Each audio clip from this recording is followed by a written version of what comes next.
Ini Komisi 11 rapatnya dengan Menteri Keuangan berapa ratus hari dalam setahun. Kenapa tidak pernah mempertanyakan itu? Dan sekarang saya datang ke sini tiba-tiba, udah semuanya pertanyaan banyak sekali yang harusnya sudah putus pada waktu itu. Zaman Pak Prabowo juga bisa sama. Ini sekarang masih baru.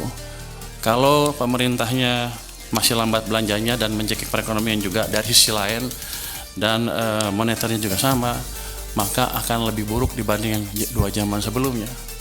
Bank sentral kita juga sama, katanya saya nanti kan penguasa ya, katanya punya di KSSK boleh menggayat sedikit kan ya, jadi saya berani ngomong sedikit sekarang.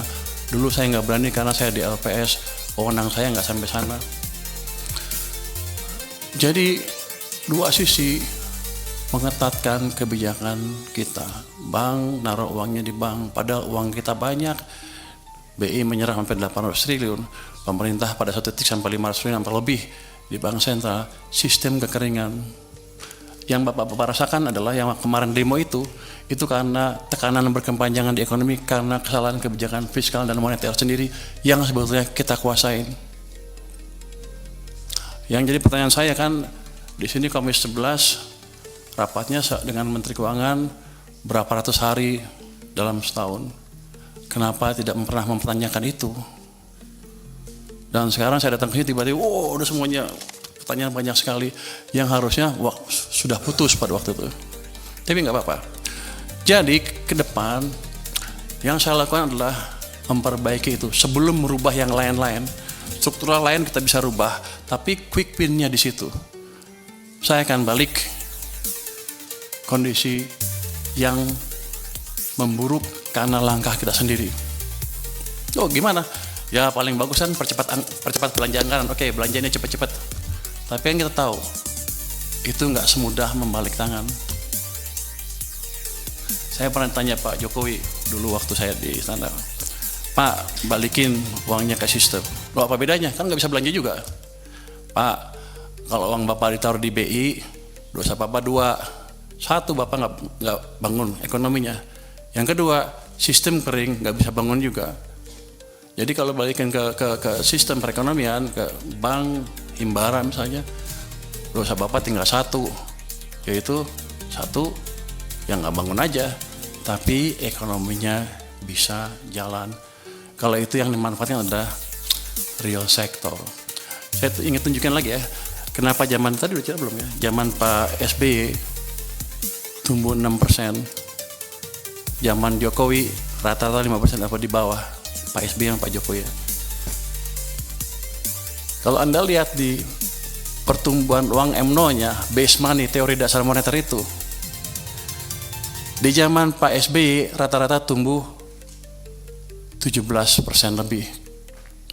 Akibatnya uang di sistem cukup, kredit tumbuh berapa? 22%. Jadi pada waktu zaman Pak SBY, walaupun dia nggak bangun infrastruktur habis-habisan, private sector yang hidup, yang menjalankan ekonomi. Itu berhubungan juga dengan rasio tax. Ketika tax private sector yang jalan, dia akan lebih banyak bayar pajak dibanding pemerintah. Tax ratio kita tumbuh 0,5% lebih tinggi dibanding ketika zaman Pak Jokowi. Pada zaman Pak Jokowi, uang tumbuh hanya sekitar 7% M0-nya. Bahkan di titik-titik itu sepanjang tahun, 2 tahun terakhir sebelum krisis, itu tumbuhnya 0%. Memang ekonomi sedang dicekek. Cuman saya nggak tahu waktu itu karena saya di maritim. Jadi kita 2020 saya diminta bantu, saya kaget. Pak, kenapa begini Pak? Bapak bangun apa-apa mati-mati pun nggak bisa. Karena mesin ekonomi kita pincang. Hanya pemerintah yang jalan, sedangkan yang tadi 90% berhenti atau diperlambat.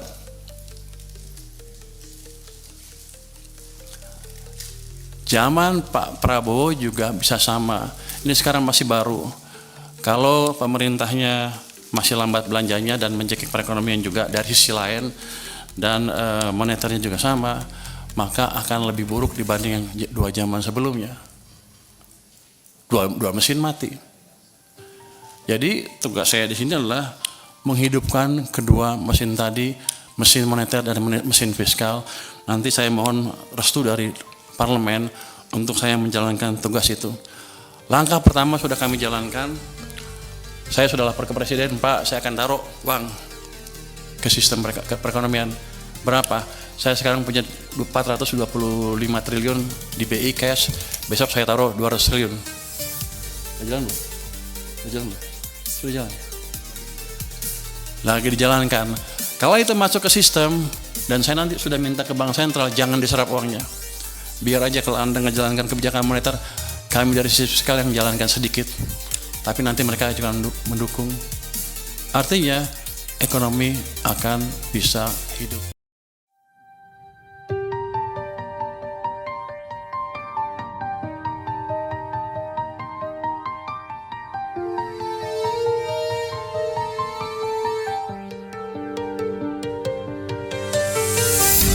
Pengamat politik Rocky Gerung menyoroti Menteri Keuangan, Purbaya Yudi Sadewa yang banjir kritikan imbas meremehkan tuntutan 17+8. Dikutip dari Tribun News, menurut Rocky Gerung, hal itu merupakan ujian awal bagi stabilitas Kabinet Presiden Prabowo Subianto. Pernyataan itu disampaikan Rocky Gerung melalui kanal YouTube resminya, Rabu, 10 September 2025. Setelah Kabinet dibentuk pasti pro kontra mulai berlangsung. Terutama yang jadi viral sekarang adalah soal Menteri Keuangan yang baru, Saudara Purbaya, ujar Rocky melalui kanal YouTube resminya, Rabu, 10 September 2025. Bahkan menurut Rocky, pernyataan Purbaya memperlihatkan reshuffle kabinet belum sepenuhnya menjawab harapan publik terkait stabilitas ekonomi dan politik. Lebih lanjut, ia juga menyinggung adanya perbandingan tak terhindarkan antara Purbaya dan ex-Menkeu, Sri Mulyani. Jadi ya kita nggak terlalu terkejut kalau IHSG langsung anjlok dan rupiah juga melemah. Tapi kalau kita menyimak pernyataan Presiden, memang terkesan sangat populis, sangat pro-rakyat, tambahnya. Diketahui sebelumnya, Purbaya Yudi menganggap tuntutan 17+8 yang digaungkan rakyat bukanlah representasi keseluruhan masyarakat. Purbaya menyebut, aspirasi itu hanya datang dari sebagian kecil warga yang merasa belum puas dengan kondisi ekonomi saat ini. Itu kan suara sebagian kecil rakyat kita. Kenapa? Mungkin sebagian ngerasa keganggu, hidupnya masih kurang, ujar Purbaya saat konferensi pers di Kementerian Keuangan, Jakarta, Senin, 8 September 2025. Sehari seusai pernyataannya viral, Purbaya kini justru meminta maaf. Ia menegaskan, maksud pernyataannya itu adalah menyoroti kondisi masyarakat yang tengah kesulitan akibat tekanan ekonomi. Jadi itu maksudnya saya kemarin.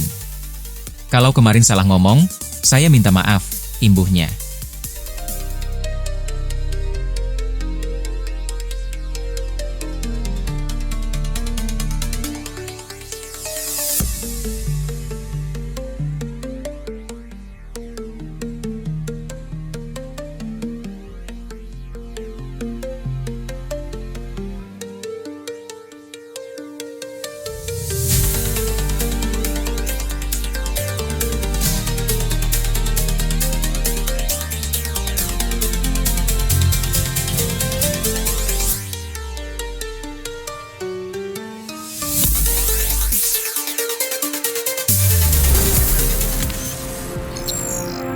Tribun X, menghadirkan lokal menjadi Indonesia.